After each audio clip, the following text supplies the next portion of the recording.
ጥንትም ከድሮ የመጣውነት መተባበር ነው የኛ ማንነት።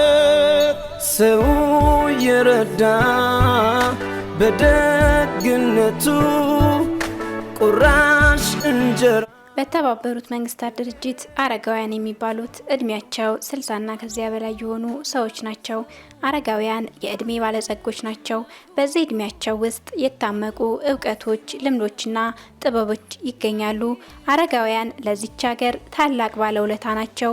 በዓለም አደባባይ ታፍራና ተከብራ የኖረች ሀገር ለማቆየት አረጋውያን ያልከፈሉት ዋጋ የለም። በተባበሩት መንግስታት ድርጅት ትርጉም መሰረት አረጋውያን ማለት እድሜያቸው 60ና ከዛ በላይ የሆኑ ማንኛውም ሰው አረጋውያን ተብለው ይጠራሉ።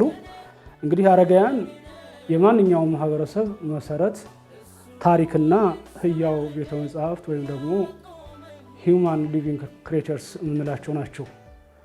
በትውፊተ ኢትዮጵያን ማህበረሰብ ውስጥ ሽማግሌዎች ወይም ደግሞ አረጋውያን የእውቀት የጥበብና የእርቅ ማዕከል ናቸው ብለን እናምናለን። አረጋውያን ያገለገሉት ውለታ የዋሉለት ወገን እያላቸው ሲራቡ ሲታረዙ እንዲሁም ለጎናቸው ማረፊያ ሲያጡ ሲንገላቱ ማየት ያማል። ከምንም በላይ ክብር ሊሰጣቸውና እንክብካቤ ሊደረግላቸውም ይገባል። በርካታ አረጋውያን ለችግር ተጋልጠው የሚገኙበት ሁኔታ አለ። ይሄን ችግር ለመቅረፍ እንደ ዞን እንደ ክልልም እንደ ዞንም እንደ ሀገርም ያው የተዘረጋ የማህበራዊ ጥበቃ ስርዓቶች አሉ። በእነዚህ በተዘረጉ የማህበራዊ ጥበቃ ስርዓቶች ጧርና ደጋፊ የሌላቸውን አረጋውያንን ተጠቃሚ እያደረግን የምንገኝበት ሁኔታ ነው ያለው። ለዚህም ነው የአረጋውያንን ችግር በዘላቂነት ለመፍታት ብሔራዊ ማህበራዊ ጥበቃ ፖሊሲ ተቀርጾ እየተተገበረ የሚገኘው። በዚህ ልክ መሰራት መቻል አለበት ብለን ስንወስድ በተለይ ትልቁና ዋናው መነሻችን እንደኛም እንደ ተቋም የማህበራዊ ጥበቃ ፖሊሲው ራሱ ነው። ይህ ማለት በተለይ ደግሞ በህገ መንግስቱ አንቀጽ 41 ንዑስ አንቀጽ 5 አረጋውያን እንክብካቤ ያስፈልጋቸዋል፣ አረጋውያን ድጋፍ ያስፈልጋቸዋል በሚል እንዲደነገግ የተደረገበት ሂደት አለ። ስለዚህ ይህንንም ጭምር ትኩረት ተሰጥቶ እየተሰራበት ያለበት ሁኔታ ነው ያለውና ዋናው አረጋውያን በዚህ ልክ መደገፍ አለባቸው ተብሎ ሲታሰብ ዋናው በመነሻነት የወሰድናቸው አጠቃላይ የማህበራዊ ጥበቃውን ፖሊሲ እና ህገ መንግስታችን ላይ የተቀመጠውን ጭምር እንደ መነሻነት ይዘን ነው። ይህን ስናደርግ እንግዲህ ዋናው ስራ በተለይ አረጋውያን ተጠቃሚነታቸው ሊረጋገጥ ይገባል። አረጋውያን ሊጠቀሙ ይገባል። በሚፈጠሩ ልማቶች፣ በሚፈጠሩ የሰላም እሴቶች፣ በሚፈጠሩ የመሰረተ ልማት አጠቃላይ በልማቱ ዘርፉ አረጋውያን ተጠቃሚ መሆን አለባቸው። ይህን ተጠቃሚነት ደግሞ ልናረጋግጥ የምንችለው በዚህ ልክ ነውና አረጋውያን ተጠቃሚ መሆን አለባቸው። በተለይ መስራት የማይችሉትን በመደገፍ በመንከባከብ እንደዚህ በተለያዩ ተቋማትም ጭምር በማስገባት አረጋውያን ድጋፍ እንዲያገኙ ማድረግ ያስፈልጋል። ጥቃትና በደልን ከመከላከል ጀምሮ ኢኮኖሚያዊና ማህበራዊ ተጠቃሚነታቸውን የሚያረጋግጡ የትኩረት መስኮችም በፖሊሲው ተካተዋል። የደቡብ ወሎ ዞን ሴቶች ወጣቶችና ማህበራዊ ጉዳይ መምሪያ በዞኑ ድጋፍና እንክብካቤ የሚያስፈልጋቸውን አረጋውያንን በመለየት ከግለሰቦች ጀምሮ በድርጅቶችና በተቋማት ጭምር ዘርፈ ብዙ ድጋፎች እንዲደረጉላቸው ጥረት አድርጓል። ተጋላጭ ከምንላቸው የማህበረሰብ ክፍሎች በተለይ አረጋውያን ናቸው። እንደ ደቡብ ወሎ ዞን ከ60 ዓመት በላይ የሆኑ አረጋውያን ወደ 263499 የሚሆኑ አረጋውያን አሉ። ከነዚህ ውስጥ ወደ 77538 የሚሆኑት ደግሞ ተጋላጭ አረጋውያን ብለን ነው የምንወስዳቸው። ዋናው እንደ ማህበራዊ ሰራተኛ ዋናው ትኩረት ማድረግ ያለብን የልየታ ስርዓቱ ላይ ነው። ልየታ ስርዓቱ በትክክል ማንሰራ ከሆነ የመልካም አስተዳደር ችግር ይፈጠራል። ልየታ ስርዓቱ ላይ በትክክል ማንሰራ ከሆነ መንግስትና ህዝብን አናገናኝም፣ ብሶት ይበዛል፣ መልካም አስተዳደር ችግር ይፈጠራል። ስለዚህ የመመልመያ መስፈርታችን ሊሆን የሚችለው ሶስቱን በዋናነት ይዘን እንሰራለን ማለት ነው። አንዱ የመመልመያ መስፈርት በእርግጥም ጧርና ደጋፊ የሌላቸው አረጋውያን መሆን አለባቸው። ጧርና ደጋፊ የሌላቸው ምንም አይነት ቤተሰብ የማይደግፋቸው ዘመድ የሌላቸው በተለያየ ምክንያት በቤተሰብ መፈራረስ በመፈናቀል በሌላ በልዩ ልዩ ምክንያትም ቤተሰቦቻቸውን ያጡና ጧሪና ደጋፊ የሌላቸው ፊውር ሊበል። ሁለተኛው መስፈርት ምንም አይነት የገቢ ምንጭ የሌላቸው ለምሳሌ ጡረታ የሌላቸው በሌላ የበጎ አድራጎት ድርጅት የማይረዱ እነዚህ።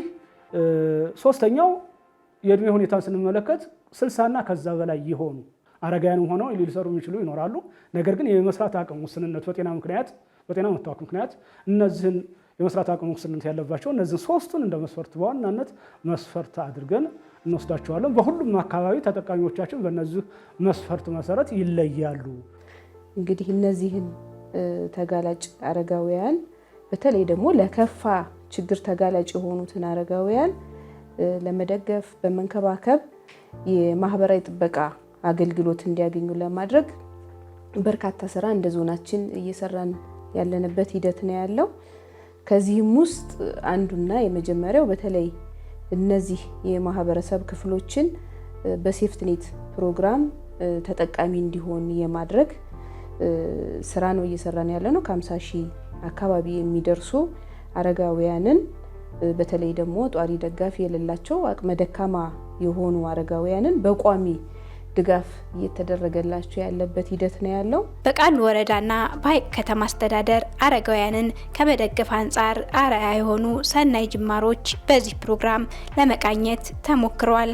በተለይ ህብረተሰቡን በማሳተፍ በማህበረሰብ ድጋፍ እንክብካቤ ጥምረት እንዲሳተፉ እንደገና ደግሞ እንዲጠቀሙም ጭምር እያደረግን ያለንበት ሂደት አለ። በዚህ ውስጥ እንግዲህ በተለይ በዚህ በ6 ወር ውስጥ ወደ 3000 የሚጠጉ አረጋውያን ለችግር ተጋላጭ የሆኑ አረጋውያንን በማህበረሰብ ድጋፍ እንክብካቤ ጥምረት አማካኝነት ድጋፍ የተደረገላቸው ናቸው። በዚህ 6 ወር ውስጥ በደጋጎች የሚደገፉ 23 አረጋውያን ስለመኖራቸው ሰማንና ወደ ደጋን ከተማ ቀናን። ድጋፉ የሚደረግላቸው አረጋውያን የተለያየ የህይወት ተሞክሮና ውጣ ውረድ ቢኖራቸውም ከእድሜ ባለጸጋነታቸው ባሻገር የጤና እክል የገጠማቸው መሆኑ ብዙዎችን ያመሳስላቸዋል። ብዙአየንህ መሀሪ ትውልዳቸው በትግራይ ክልል ሆኖ በሙዚቃ መሳሪያ ተጫዋች ሆነው በጡረታ እስከተሰናበቱበት ድረስ አገልግለዋል። ከቦታ ቦታ በመንቀሳቀስ መሰንቆ በመጫወት ኑሯቸውን ለመደገፍም ለአመታት ጥረት አድርገዋል። ወደ ደጋን ከተማ የመጡትም ለዚሁ ስራ እንደነበር ነግረውናል። አሁን ላይ እድሜያቸው እየገፋ ከመምጣቱም በተጨማሪ ወድቀው እግራቸው ላይ ጉዳት በመድረሱ እቤት መዋል ከጀመሩ አመታትን አሳልፈዋል። 5 ልጆቻቸው ከእርሳቸው ጋር ይኖራሉ። ኑሮ ፈተና ሆኖባቸው የእስልምና የሃይማኖት አባት በተለያየ ዘዴ ሀብት በማሰባሰብ በቋሚነት በየወሩ 5000 ብር ከሚደገፉት መካከል አንዱ ሆነዋል። ተውልደ ሀገሬ ትግራይ ነው። ትግራይ ነው። ግን ከወጣሁ እኔ ወደ 40 ዓመቴ ነው። ደጋን ወደ በሰው ሀገር ነው የሚያለው። በሰው ሀገር ነው አሁን ቅርብ ቀን ነው የመጣሁት። የቀበሌ ቤት ሰጡኝ። ሙዚቀኛ ነበርኩ። እዛ ወጣሁ። የግርግር ሆነ። ከወጣሁ ቀረሁ። እዚህ ልጆች እዚህ ነው የተወለዱት። ግማሹ 2 ደሴ የተወለዱ 8 እዚህ ነው የተወለዱ። 10 ነው የወለዱት። አሁን የልጅ ልጅ 3 ልጆች አሉ። ባለቤቴ አንድ ወንድ ልጅ አለ። ወደ 5 ነው ያለው። አሽ ነበር ማሲቆ ነው ማሲቆ ነው የሚጫወተው። አርመሪክ ይጫወታል። ከዛ ከወጣ ማሲቆ ያዝኩ። ከዚህ ቀረሁ። عبيتوت مقالنت حلفاتك سبت لها انت على سره رايت الرس بعشر العليله في بر رادانيا بقدوتا بزي يعني 15 ቀን ነው 4000 ሰጠኝ ልጆቼ በዛ ተደረገ። የተረፈ እንግዲህ እንደዚህ ነው እነሱ ከዚህ እንትን ያሉት ለደሃ ይረዳሉ። እንደዚህ ያሉ ይሰጡናል። የትዳር አጋሮቻቸው በሞት የተለዩአቸው እናቶችም በየወሩ 5000 ብር በእኛ የሃይማኖት አባት ድጋፍ ከሚደረግላቸው መካከል ይገኛሉ። አባታቸው ሲሞቱብኝ አሁን 5 በእጄ ይዣለሁ። ተዛ ዝል እኔም ያመኛል፣ በሽተኛ ነኝ፣ ሰርቼም አልበላ፣ ለቂራአትም ለትምህርትም ለልጆቼ ይሻለኛል ብዬ እየገባሁ የአባታቸው ቤት ተጀምሮ ቀርቶ ነበረ ፈረሰ። ጅምር ስለቀረ ወደ ቀላያችን ላይ ፈረሰ። ተዛ ቀበሌውና መስጊዶቹ ሆነው እላያችን ላይ ያው ውድቅ ብሏል። ሰሩልኝ።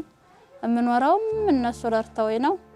ምንም የምሰራው ስራ አሁንም የለኝም፣ መጀመሪያም የለኝም። መምተኛ ነኝ።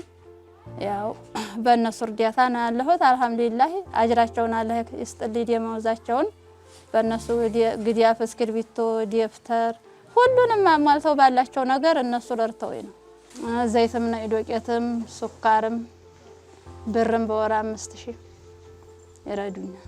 መጣማ ባቴም ስራ ገባሁ ወጣሁ እዝገባሁኝ አመሽቻ ነበር። ወጣሁ ደግሞ ሌላው ቤት ገባ እንዲዙትል ይሄ እንዲያውም ዘምተንተል ይሄ ልጅ አባት ለማንኛ አገባሁ። ተዘዋሪ ትቷለው። የቀን ስራ ነበር የምሰራው። እሱ ግንበኛ ነበር ሙቷል። እኔ ምን የለው ስራ አችልማ ይወዲኩ ነው እና አንገሽም በግድ እኮ የተሰራው ይሄ ለጉድ ያርጉ ብለን በዙ ቹባምን የለኝም። እኔ የለ አንድም ነገር የለኝም። አንድ ነገር የለኝም። ጤፍ ቁረጥ ላይ ዝም ብሎ አላህ አንድም ብሎኛ እንዴ ቹም የሚረዱኝ ነው። አሁን ማቅመስ ያስኩት እንግዲህ አሁን ሰጡኝ 5000 ብር እየሰጡኝ ነው። እሸምታለሁ እበላለሁ። በምን ይጠፋል። ሰጠናል። ዱቄትም ይሰጠናል። ይመጣል። ብርም ይሰጡናል። እንደዚህ ሁሉንም ይሰጡናል። ይመጣል። እዚች ላይ ያጉለ ቤት ሰርቼ ነበር። እዚች ላይ ባቡ ጋራ አድሬ ጧት ስሬ እንደዚህ ብነሳ ስሬ ተኝቷል። ያው ነገሯቸው ቀረጡኝ፣ ሰሩልኝ። ቆበሌው ነው የሰራው በበጎ አድራጊነት ማለት ነው። ለሆነ ያለው የተሰራው የዜጎች የበጎ ፈቃድ አገልግሎት ድጋፍ እንዲደረግላቸው የተደረገበት ሂደት ነው ያለው። በዚህ ውስጥ በተለይ ቤት ጥገና የሚያስፈልጋቸው አረጋውያንን ቤት በመጠገን አዲስ ቤት ግንባታ የሚያስፈልጋቸውን ለአዲስ ቤት ግንባታም ጭምር ተደርጎ የዜጎች በጎ ፈቃድ አገልግሎትን ተጠቃሚ እንዲሆኑ የማድረግ ስራ እየተሰራ አጠቃላይ ተጋላጭ የሆኑ አረጋውያንን በዚህም ተግባር እንዲደገፉ የተደረገበት ሂደት ነው ያለው። ከበጎ አድራጎት ጋር በመነጋገር ቢያንስ ብዙዎቹን የዕለታዊ እርዳታ የምናገኝበት አለ። በቋሚ እርዳታ ደግሞ በአሁን ላይ አልጋ ቁራኛዎች ወደ 23 አካባቢ እነሱን በወራዊ የሚረዱበት እንትን ከበጎ አድራጎት ኡስታዝ ጀማልዲን ሰይድ ጋር በመነጋገር እሳቸው የተለያዩ ባለሀብቶችንና ድርጅቶችን በማናገር ያው 5000 ብር ወራዊ እርዳታ በአካውንት የሚገባላቸው አሉ። በጥሬውም ወረም ጠብቆ የሚሰጡ እናቶችና አባቶች የቲሞች አሉ ማለት ነው። እንደ ቃሉ ወረዳ በአጠቃላይ ወደ 7190 የሚሆኑ አረጋውያን አሉ። እነዚህን አረጋውያን የተለያዩ ድጋፎችን በማድረግና ማህበረሰቡን በማስተባበር ከአረጋውያኖቹ የሚያስፈልጋቸው ድጋፎች እንዲደረጉላቸው በማስተባበር ተቋማችን ይሰራልና ይሄን ስንሰራ እንግዲህ እንደ ተቋምም አንዱ የእቅዳችን አካል ነው። አረጋውያንን በቋሚ ገቢ ማስገኛና እንዲሁም ሌሎች በማሰማራት ወደ ተግባር እንዲገቡ በማድረግ በማገዝ በመንከባከብ ስራዎችን እንሰራለንና አረጋውያን ለአንድ ግለሰብ ወይም አንድ አረጋውያን ለአንድ ድርጅት በቋሚነት ድጋፍ እንዲያደርጉላቸው ትስስር በመፍጠር ነው የምንሰራው። ይህንን ተግባር ስንሰራ እንግዲህ ማን እንጠቀማለን ብለን ስናይ የመጀመሪያው ባለሀብቶችን እንጠቀማለን፣ ድርጅቶችን፣ የግል እነዚህ የሃይማኖት አባቶች ተቋማት ጭምርና እነዚህ የበጎ አድራጎት ማህበራቶች አሉ። እንደ ወረዳ ወደ 10 የሚጠጉ የማህበራቱ የበጎ አድራጎት ማህበራቶች አሉና እነሱን በመጠቀም እነዚህን አረጋውያን ድጋፍ እናደርጋለን። ወደ ደጋን ከተማ ላይ አምርተን ያየነውን ስራ ምንድነው ወደ 23 የሚሆኑ አረጋውያንን ድጋፍ በቋሚነት እየተደረገላቸው ያለ ተግባር አለ።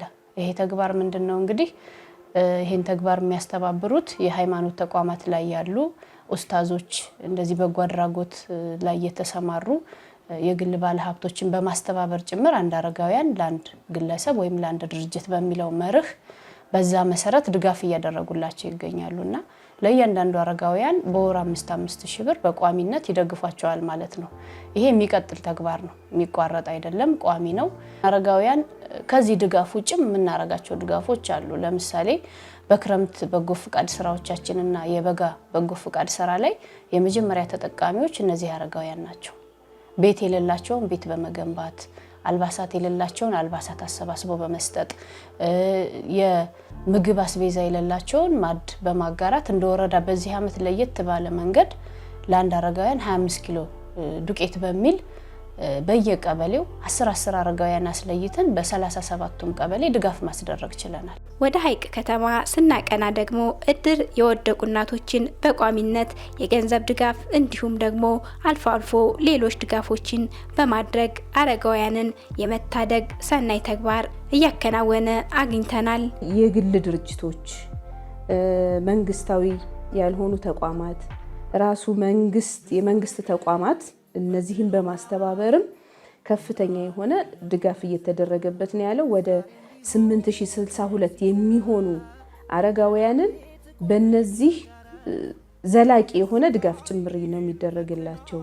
የግል ተቋማት አሉ፣ ባለሀብቶች አሉ፣ የመንግስት ተቋማትም ጭምር ድጋፍ እያደረጉበት ያለበት ሁኔታ ነው ያለው። ይሄም በገንዘብም በአይነትም ጭምር ድጋፍ እየተደረገላቸው ነው። ሸንኮራ ሐዲስ ነበር ታምሜ ያዛው ነው ቆይቼ እዚህ ቆይቼ ያው መቼም እየረዱኝ እየገደፉኝ ታሁን ዛዲኖ ነው ወርግስ አዲኖ ደግሞ አሁን አይኔን ጭግንጋ ለገኝ ደግሞ አሁን ምን ወቅቱ ጊዜው ያው መታይ ወደኩ ራሴን ልጅ ማልፈልግ ነበር ራሴ ወጣጣለሁ ራሴን በራሴ እኔ እንግዲህ ፍቅረ እንትን እየረዱኝ እግዚአብሔር ይመስገን። ቤተክርስቲያኑ ይሄው መታወት ቤት ነው ያለሁት። እንግዲህ እግዚአብሔር ያሳዝናችሁ። እኔ ምኑንም አላቀው በሚወጣው ነገር የሚወጣውን እዛው እንትን ያለ በወር ደግሞ 800 ብር ደጉሙኝ። እኛ ያው ሰውን ለመርዳት ሰው መሆን ነው የሚለውን ፕሪንሲፕል ይዘን ህግ ይዘን ነው እኛ ሰዎችን እየረዳን ያለ ነው። እዛ አሁን እድሩን ስንመሰረት በቅርብ ጊዜ የተመሰረተ እድር ነው። ቀባሪ ጧሪ የሌላቸውን አረጋውያን ሁሉ ሰብስበን ያዝነው። እኛ ከተለያዩ ወጪ እነሱን ነፃ አድርገን እኛ እያገለገልናቸው ነው ያለ ነው፣ እየጦርናቸው ነው ያለ ነው። ምንም አይነት ወጪ አሁን የድንኳንና የንብረት የዕቃ ማሰሪያ ምናምን አዲስ ከመሆናችን አንፃር ብዙ ወጪ አለ። ግን ከዛ ወጪ ሁሉ እነሱን ነፃ አድርገን እየተንከባከበናቸው ናል። በተለይ ሁለቱ ሴቶች ተዋቢያንና ንሙሃይ ፍቅርተን በገንዘብ ደረጃ በየወሩ 800 ብር አንዳንድ ሺህ ብርም ስናገኝ አንዳንድ ሺህ ብር እያደረግን እንሰጣቸዋለን። በዛ እየደገፍናቸው ነው ያለ ነው። በተለያዩ ነገር በማህበራትም በምንም በምግብም በምንም እንዲደገፉ እያደረግን ነው ያለ ነው። ለነፍሳችን ጌታ የፈቀደውን ነገር ማድረግ የደካማዎችን መርዳት ምን ማለት ነገር በፈጣሪ ዘንድ እናገኝበታለን ብለን ነው እየረዳናቸው ያለ ነው። አቅም ቢኖረን ማህበራችን እየተጠናከረ ከመጣ በገቢ እያደገ ተመጣ ብዙ ሰዎችን አቅፈን የመርዳት ፍላጎት አለን። እንደድሩ ማለት እድሮችን በማስተባበር የሚሰሩ ስራዎች አሉ። አረጋውያኖችን ታች ላይ ለመደገፍ ጥረት እየተደረገ ያለበት ሂደት ነው ያለው። እንግዲህ 264 የሚሆኑ አረጋውያንን ተጋላጭ የሆኑ አረጋውያንን በተለይ በእድሮች እንዲደገፍ የማድረግ እድሮች ትልቅ ሚና እየተጫወቱ ያለበት ሂደት ነው ያለውና እነዚህ እድሮች ለይተው ተጋላጭ የሆኑ አረጋውያን እነማን ናቸው፣ በምን መልኩ እንደግፋቸው በሚል በገንዘብም በአይነትም ጭምር እየደገፉ ያለበት ሂደት ነው ብሎ መውሰድ ይቻላል። የግል የጤና ክሊኒክና በጎ አድራጎት ማህበራትም እንደዚሁ አረጋውያንን መታደግ ላይ ናቸው። ያው የሰው ቤት ስራም ጥጥም ለቀማ ምንም እያልን ነበር የምንኖረው። 83 መጣው። ከዛ በኋላ እዚሁ ነኝ። ባልተቤቴማ ያው ኤችአይቪ ወስዶታል። የእሳቱ አደጋ ነው አሁን እንትን ያለኝ። የእሳቱ አደጋ ሲፈጠርብኝ አገር በቃ ያው አስታሞ መስሪያ ቤት ሰራተኛ ሁላ ገንዘብ አዋጥቶ በ99 ማለት ነው ደሴ ሄድኩኝ። ከደሴው መጣሁ 2 አመት እዚህ ተመላሽ ታከምኩኝ፣ ዳንኩኝ። ከዛ በኋላ ልብስም ከዚህ ጀምሮ ከሴቶች ጉዳይ ነው። አሁን ይሄ ቢጃማ እንዳጋጣሚ አውጥቼው ነው። ከሴቶች ጉዳይ ባንታ አይቀርም፣ ሳሙና አይቀርም፣ ጓደኞቼ እያዋጡ እየሰበሰቡልኝ ነው እያለበሱኝ እንትን የምኖረው ማለት ነው። እና ያው ተፍለክልክ መስራት ስለማልችል አልሐምዱሊላህ ካለው ከመሬት ያላባ ውጭ የማደርገው ነገር የለኝም። አልሐምዱሊላህ አልነግድም ምንም ማለት እና ሉሉ ገብሩ ደግሞ ያው አመት በአመት ሁሉ ጊዜ ነጭ ዱቄትም ዘይትም ሹሮም ልብስም አባያ ሁሉ ታይቀር እያያዙ እየመጡ ወጣቶቹ ጠይቁኛል። ግን 600 አንድ ጊዜ 700 ይሆናል። በወርም ቋሚ ተረጅ ነኝ። ሁለተኛ ያው ሉሉ የሉሉ ድርጅት ልጆች አሉ እነሱ ጋራ እንትን ሹሮም በዘይትም አምጥተው ይሰጡኛል። ያችን እየሰራሁ እንድበላ ማለት ነው። ቤት በብረድ ሰርቼ እበላለሁ። ቁጭ ከኔናው መግዣ ራሱ አቅቶ ትቼው ባለፈው አሳየኋቸው። አሁን ያንንም ራሱ አልሐምዱሊላህ እየተታገለልኝ ነው። አልሐምዱሊላህ ለምን ይሄ ተተኝቼ ተታየው በኋላ ከበድ አለብኝ ከኔናው ማለት ነው ዋጋው። ከዛ ትቼው አቋረጥኩት። ጤና መድኛው በነፃ ነው። ነፃ እንትን ያትሙልኛል። ከዛ እንደገና እሄዳለሁ ብቻዬ ጌታ ጋር ብቻዬ። እንጀራም ጋጋሪ አንዳንዴ ይጋግሩኛል፣ ጎረቤቶች ይጋግሩኛል፣ አንዳንድ ይጋግሩልኛል። ከሳልም ጥጌ አንዳንዴ እዚህ ትገዛልኛል። ብቻዬን ጌታ ጋር ብቻዬን። እነሱ የመጡት ገደፉኝ። እነሱ በረካ ይሁኑ አንኑ ሁሉንም እያመጡ ገደፉኝ። በረካ ይሁኑ ሁሉንም እያመጡ ሹፌሩንም በበሬቱን ገደፉኝ። ጥሪቱንም እያመጡ ገደፉኝ። በረካ ይሁኑ አደረገው። የመጣውን እየተቀበለ ይሰጠኛል፣ ይገድፈኛል። ተሆዲያ ምን አይዞሽ ይለኛል። ያመጣውን ይሰጠኛል፣ የመጡትን ይሰጠኛል። ሌላው በተለይ ደግሞ አረጋውያን ጤንነታቸው መጠበቅ አለበት። ለዚህ ደግሞ ከየጤና መድን የነፃ ሕክምና አገልግሎት እንዲያገኙ የማድረግ ስራ እየተሰራ ነው። ወደ 100,000 የሚሆኑ አረጋውያን በተለይ መንግስት የነፃ ሕክምና እየሰጠበት ያለበት ሂደት ነው ያለውና ሙሉ የጤና መድን ተሳታፊ ናቸው ብሎ መውሰድ ይቻላልና አጠቃላይ በእነዚህ ስራዎች አረጋውያን ተጠቃሚ እየሆኑ ያለበት ሂደት ነው ያለው። ኦፊሻሊ እንደዚህ በደብዳቤ ምናምን የጠየቁናሉ። 5 ተከታታይ ህክምና ዝም ያደርጋሉ። 2 በቋሚነት ያው ካለን አቅም አንፃር አንዳንድ ሺህ ብር በቋሚነት ድጋፍ እናደርጋለን። ስም ዝርዝራቸውም አለ። ያላሳወቅነውም ተፈናቃዮች አሉ። አይዲፒ እዚህ ሲመጡ በነፃ ሙሉ ህክምና በነፃ ነው የምናደርገው። ፋርማሲም አለን። ፋርማሲም ላይ ያው መድኃኒት እነሱ ላይ እናተርፍም። ያው ባመጣንበት ነው እንትን የምንላቸውና ያው የማይታወቁም እንረዳቸው አሉ። ያው ምልህ እኛ የተሻል ሆነን አይደለም። ቢያንስ ካንተ በታች ያለውን ስታይ ብዙ እኛ ቢያንስ በልቶ ለማደር ተርፎን አይደለም። ግን የኛ ከምንለው ቢያንስ ምንም የዕለት ጉርስ በልተው የማያድሩ አሉ። ታማሚዎች አሉ፣ ሰርቶ የማያድሩ ሁሉ አሉና እነዛን ለመርዳት ያነሳሳን ያው እዚህ አካባቢ ላይ ሁሉም ተደጋግፎ ነው ማለት ኢንቫይሮንመንቱ ምናምን እንትን አስተዋጽኦ አለው።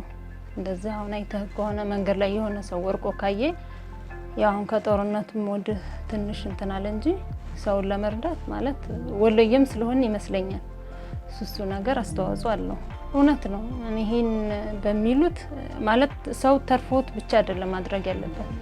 አንድ ልብስ 2 ልብስ ካለው አንዱ ልብስ ለተቸገረ ማልበስ ማለት በቃ ያለውን ሲያካፍል ከሃይማኖታችንም አንፃር ሰው ያለውን ሲሰጥ ይጨመርለታል የሚለውም እውነት ነገር ነው። አሁን እኛ ኑሮን ሳይሆን ብዙ ሰዎችን እንረዳለን። እንዲህም እንዲታወቅም አንፈልግም። ከሃይማኖቱ አንፃር ያው ስትሰጥ በግራ እጅህ ደብቀህ ስጥ ስለሚል በቀኝ እጅህ እሱ ስላለ ይመስለኛል። እንግዲህ በተለይ ደግሞ በዘንድሮ ዓመት ለየት አድርገን አንድ ድርጅት አንድ በጎ ፈቃደኛ ግለሰብ ለአንድ አረጋውያን በሚል ሞቶ ከፍተኛ እንቅስቃሴ እያደረግን ያለንበት ሂደት ነው ያለው። በዚህም እንግዲህ በዘንድሮ ዓመት በተለይ በ8 ወረዳና ከተማ አስተዳደሮች ይሄንን ሰፊ ንቅናቄ በ6 ወር ውስጥ የጀመርንበት ሂደት ነው ያለው። ይሄ የበለጠ ተጠናክሮ ይቀጥላል። እንግዲህ ከዚህም ውስጥ ስናየው በተለይ በጥሩ እንቅስቃሴ ያሉ ቅድምም ስናያቸው እንደነበረው በተለይ ሀይቅ ከተማ አስተዳደር ከከተማ አስተዳደር ከወረዳ ደግሞ ቃሉ ወረዳ ላይ ያለው ምርጥ ተሞክሮ ወደ ሁሉም አካባቢዎችም ጭምር እንዲሰፋ ለማድረግ ነው እየሰራን ያለነው። ይህ እንግዲህ በተለይ የሁለቱ ወረዳዎች ስናየው ከመረጃ ስርዓታቸው ጨምሮ አጠቃላይ ማህበረሰቡን በማሳተፋቸው ያላቸውን ቀበሌ ሙሉ ለሙሉ ወደዚህ ስራ ለማስገባት እያደረጉበት ያለውን ጥረት እንዳንድ ተሞክሮ ይዘን ከሌሎቹ ሻል ባለ መልኩ አሁንም ሌሎች ወረዳዎች ጋር ተመሳሳይ የሆነ ባህል ነው ያለን። ከመብት አንፃር የነሱ መብት መጠበቅ መቻል አለበት። ከሰባዊነት አንፃር ግዴታ በመሆኑ ሁሉም ጋር መስፋት መቻል አለበት ነው። ምንም ሀይቅ ላይ ስናየው የተለየ ነገር የለውም። ቃሉ ላይ ስንመጣ የተለየ ነገር የለውም። ተመሳሳይ ባህል ነው ያለን፣ ተመሳሳይ እሴት ነው ያለን። ስለዚህ ወደ ሁሉም ይሄንን ወስደን እንደ ዞን ለሁሉም ወረዳዎች የምናደርስበት ሂደት ነው ያለው። እንደኛ ተቋም ያው አረጋውያንና ጧሪ ቀበሌ የሌላቸውን አረጋውያን ከመደገፍ አንፃር ከዚህ በፊት ለየት ባለ መልኩ እኛ ከተማ ላይ ጥምረት የሚባል የሀብት አሰባሰብ ነበረና ከሁሉም ከክልሉም ከዞኑም ቀድመን እኛ በራሳችን እንደ ሀይቅ ከተማ የምክር ቤት በማለት በማስተቸት ከዚህ በፊት 50 ብር ነበር ጥምረት የሚሰበሰበው። አሁን ላይ ወደ 200 ብር እኛ በምክር ቤት አስተችተን በራሳችን አስወስነን 200 ብር እየሰበሰብ እነዛን ድጋፍ የሚሹ አረጋውያንና ጧሪ ቀበሌ የሌላቸውን አረጋውያን በዛ ነበር ስንሸፍን በተደጋጋሚ ድጋፍ ስናደርግ ነው። አሁን ደግሞ በዚህ ዓመት ለየት የሚያደርገው ከዞኑም ጋር በመነጋገር የዓመት እቅዳችን ጋር በማካተት አንድ አረጋውያን ለአንድ ድርጅት፣ አንድ ድርጅት ለአንድ አረጋውያን፣ አንድ ግለሰብ ለአንድ አረጋውያን በሚል ሞቶ ከዞኖች ጋር በመነጋገር እቅድ አቅደን በዚህ ዓመት በሰፊ እየተንቀሳቀስን ያለንበት ሂደት አለ። በዚህ ዓመት ውስጥ እንደኛ ጽሕፈት ቤት 13 ጧሪ ቀበሌ የሌላቸው አረጋውያን አሉ። በጣም ችግርተኛ እንደ ከተማችን ያለው ከ560 አካባቢ አረጋውያን አለን፣ ለችግር ተጋላጭ አረጋውያን አለን። ነገር ግን ደግሞ ከነሱ የባሱ ተብሎ ከአረጋውያን ማህበር አባላቶች ጋር ከማህበር ሰብሳቢዎች ጋር በመነጋገር ለይተን 5ቱም ቀበሌ ላይ በሚባል ደረጃ 13 አረጋውያን ለይተን ያንን ከለየን በኋላ ወደ ታች ወርደን ድርጅቶችን፣ በጎ አድራጊ ማህበሮችን፣ ግለሰቦችን በማናገር እነሱ ድጋፍ እንዲደረጉ ያደረግንበት ሂደት አለ። በትንሹ በወር 500 ብር ነው፣ ትልቁ ደግሞ 2500 ብር አለ ድጋፍ ውስጥ። እዛ ላይ የሚሳተፉት 5 የሚሆን ግለሰቦች አሉ፣ ግለሰቦች የሚደግፉ አሉ። አሁን በዛ በወር 1500 500 ወይም 2500 ይስጡ እንጂ በመሀል ደግሞ እየገቡ ውስጥ ለውስጥ የሚደግፉበት አግባብ አለ። የግድ በወር ያንን ብር ሰጥተናል ብለው የሚቀመጥም ግለሰብ የለም። በተለይ አሁን ላይ ትኩረት ሰጥተን የምንሰራው ማህበረሰቡን መሰረት ያደረጉ ፕሮግራሞችን ተግባራዊ እያደረግን እንገኛለን። ከዚህ ውስጥ ደግሞ ቃሉ ላይ እና ሀይቅ ከተማ ላይ፣ በቃሉ ወረዳ ደግሞ ደጋን ከተማ ላይ ጧሪና ደጋፊ የሌላቸውን አረጋውያን የቀጥታ የገንዘብ ድጋፍ እያደረግን የምንገኝበት ሁኔታ ነው ያለው። እንግዲህ በዚህ በቃሉ ወረዳ ያው እንዳያችሁት በተግባርም የምስክርነት ቃላቸውንም እንደሰማችሁት በተግባርም እንዳያችሁት በቃሉ ወረዳ ወደ 23 የሚሆኑ ጧሪና ደጋፊ ያጡ አረጋውያንን እየደገፍን ያለንበት ሁኔታ አለ። እነዚህ አረጋውያን በየወሩ እያንዳንዳቸው 5,000 ብር የሚያገኙበት ሁኔታ አለ። በሀይቅ ከተማ ደግሞ እያንዳንዳቸው ከ500 እስከ 2500 ድረስ ድጋፍ እያገኙ የሚገኙበት ሁኔታ አለ። እንግዲህ ስራውን ይሄ የድጋፍ ሞዴል እንግዲህ ብዙ አይነት ሞዴሎች ቢኖሩም የተገበርናቸው ግን 2 ናቸው ብሎ መውሰድ ይቻላል። አንደኛው አንድ ድርጅት ወይም ደግሞ አንድ በጎ አድራጊ ግለሰብ ለአንድ አረጋውያን የሚል በቃሉ ወረዳ ላይ የተተገበረበት ሁኔታ እንዳለ አይተናል። አንድ ግለሰብ ነው እንግዲህ ይሄንን 23 የሚሆኑ ጧሪና ደጋፊ የሌላቸው አረጋውያንን ከውጭ ድጋፍ እያፈላለገ የሚረዳ ሆኖ አግኝተነዋል። ይሄ አንድ ድርጅት ወይም አንድ ግለሰብ ለአንድ አረጋውያን የሚል ሞቶ ይዘን እየተንቀሳቀስንበት የተነሳንበትን ሀሳብ ያሳካንበት ሁኔታ ነው ያለው። በሀይቅ ከተማ ደግሞ ብዙ ለብዙ የሚለውን ሞዴል የድጋፍ ሞዴል ነው ተግባራዊ እያደረግን ያየ ነው። ለምሳሌ 2 ክሊኒኮች አይተናል። 2 ክሊኒኮች ከ5 በላይ የሚሆኑ አረጋውያንን ጧሪና ደጋፊ የሌላቸውን አረጋውያንን ሲደግፉ አይተናል። በሀይቅ እድሮች ሲደግፉ አይተናል። ግለሰቦች ሲደግፉ አይተናል። በጎ አድራጎት ድርጅት ወይም በጎ አድራጎት ማህበራት ሲደግፉ አይተናል። ይሄ ብዙ ለብዙ የምንለው የድጋፍ ሞዴል አይነት ነው እና በእነዚህ ሞዴል አድርገን እየሰራን ያለባቸው ተግባራት ናቸው። ይሄ እንግዲህ እንደ መነሻ አድርገን በሁለቱ ወረዳዎች ላይ በሁለቱ ከተማ አስተዳደሮች ላይ ኢላማ አድርገን የተነሳንበት ሀሳብ ነው። ይህን ለሌሎች ደግሞ ለማካፈል እየሰራን ያለንበት ሁኔታ ነው ያለው። እንግዲህ ዋናው በሁሉም አካባቢዎች የተጠቃሚ ልየታንም ስንመለከት ሁሉም ጋር ተመሳሳይ ነው። እነዚህ ናቸው እንግዲህ አጠቃላይ ይህን ሞዴል አድርገን እንሰራለን የምንለው ምንድን ነው? ይህን እጅግ በጣም በሰፋና የወሰን አድማሱም በጣም ሰፊ በሆነ በሁሉም ወረዳዎቻችን በሁሉም ከተማ አስተዳደሮቻችን ይህን በዘላቂነት ከሰራን በርካታ አረጋውያንን ተደራሽ ማድረግ እንችላለን። በርካታ ጧርና ድጋፍ የሌላቸውና አርሶ አደር ውስጥ ያው እንደምታውቁት በተለይ በገጠር ወረዳ በገጠር ከተማ አስተዳደር ብዙ ጧርና ድጋፍ የሌላቸው አረጋውያን ያው ዋስትና ያላቸው ልክ እንደ መንግስት ሰራተኛው ማለት ነው። ዋስትና ስለሌላቸው ዋስትናቸው ሊሆን የሚችለው አሁን ላይ በማህበረሰቡ በድርጅቶች መደገፍ ማህበራዊ ደህንነታቸውን መጠበቅ እንደ ዋስትና አድርገን እንደ መነሻ አድርገን የምንይዘውና የምናሰፋው ጉዳይ ሆኖ ነው የሚታየው ማለት ነው። አንዷን ለሁኝ ለሌላኛው እንሆነኛው ለኛው አንዱ ይድረስለት ለሌላኛው እንቁመኛው ለኛው አይዞን አይዞን አይዞን አይዞን አይዞን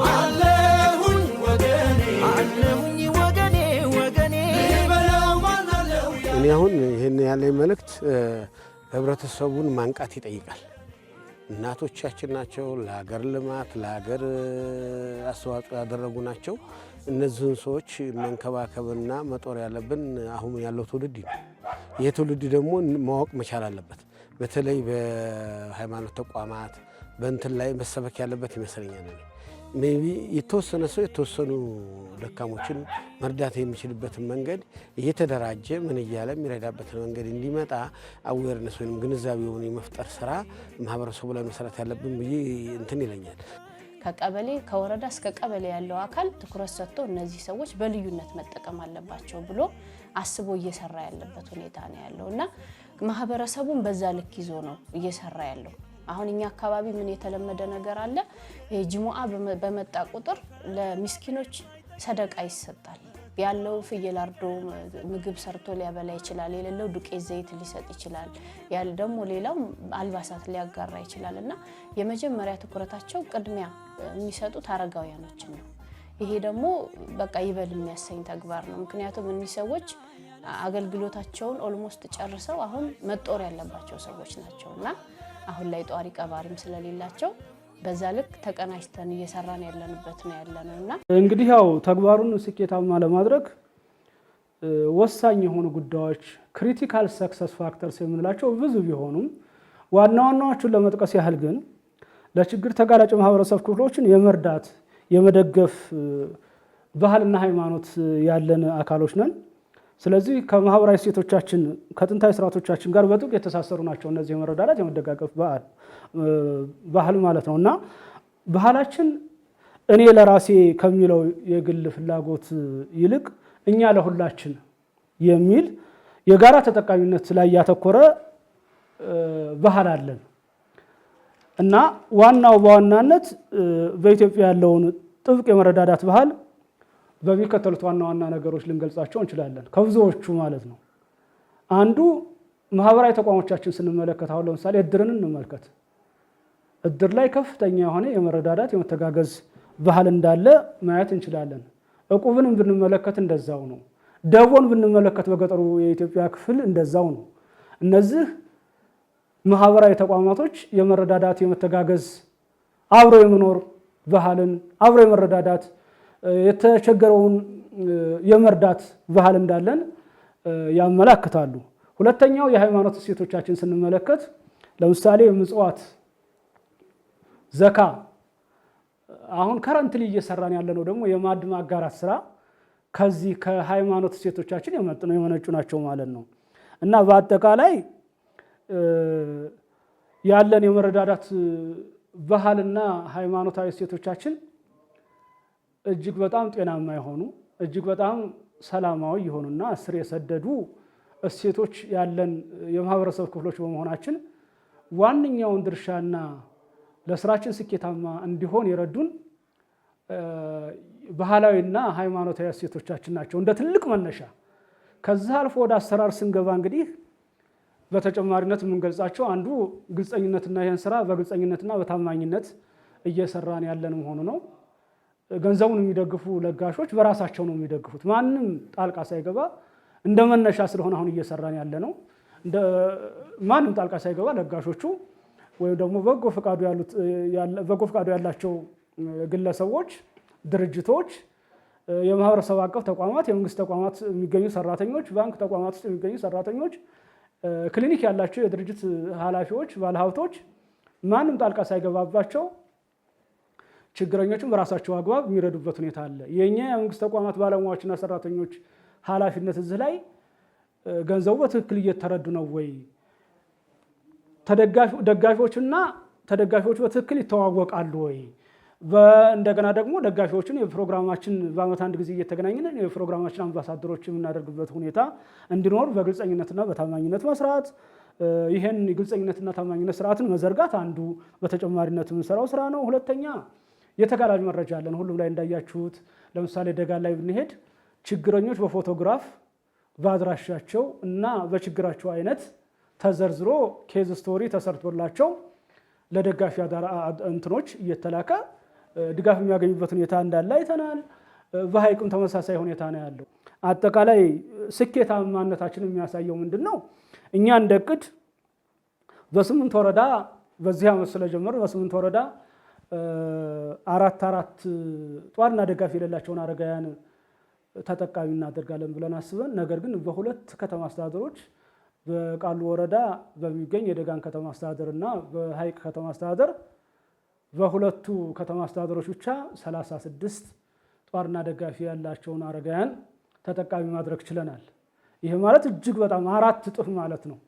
በገንዘብ በፋይናንስ አጠቃቀም ስንመለከት በ8 ወረዳ 32 ጧርና ደጋፊ የሌላቸውን አረጋውያን እናግዛለን፣ እንደግፋለን በቋሚነት ብለን አስበን ለነዚህም ደግሞ 32 ሺህ ብር አንዳንድ ሺህ ብር እንደዚሁ በቅድ ይዘን ነገር ግን